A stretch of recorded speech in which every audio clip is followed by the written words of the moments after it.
Pemirsa Komisi Pemberantasan Korupsi atau KPK terus melakukan pendalaman terkait dugaan korupsi pengadaan fasilitas Google Cloud di lingkungan Kementerian Pendidikan, Kebudayaan, Riset, dan Teknologi. Dalam konferensi pers di Jakarta, Jubir KPK Budi Prasetyo menyebut pihaknya tak menutup peluang berkoordinasi dengan Kejagung dalam mendalami kasus tersebut. Pati-Pati Sudewo dalam kasus Komisi Pemberantasan Korupsi terus mencari informasi dan data dalam dugaan korupsi pengadaan Google Cloud di Kementerian Pendidikan, Kebudayaan, Riset, dan Teknologi.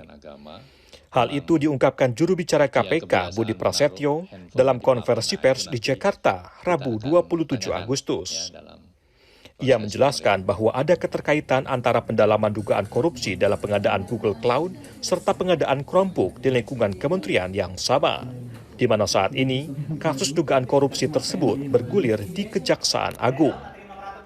Ia tak menutup kemungkinan adanya koordinasi maupun pertukaran data antara kedua lembaga guna saling melengkapi. Dan tentu KPK juga terbuka jika memang dibutuhkan koordinasi ataupun data dukung dan informasi yang diperlukan dalam penanganan perkara di Kejagung. Karena memang ini ada irisan ya antara pengadaan Chromebook dengan pengadaan Google Cloud. Ada irisan, tapi memang paket pengadaannya berbeda. Ia menekankan bahwa yang perlu dipastikan dalam koordinasi tersebut adalah proses penegakan hukum dalam dua perkara dapat berjalan secara efektif, baik di KPK maupun di Kejagung.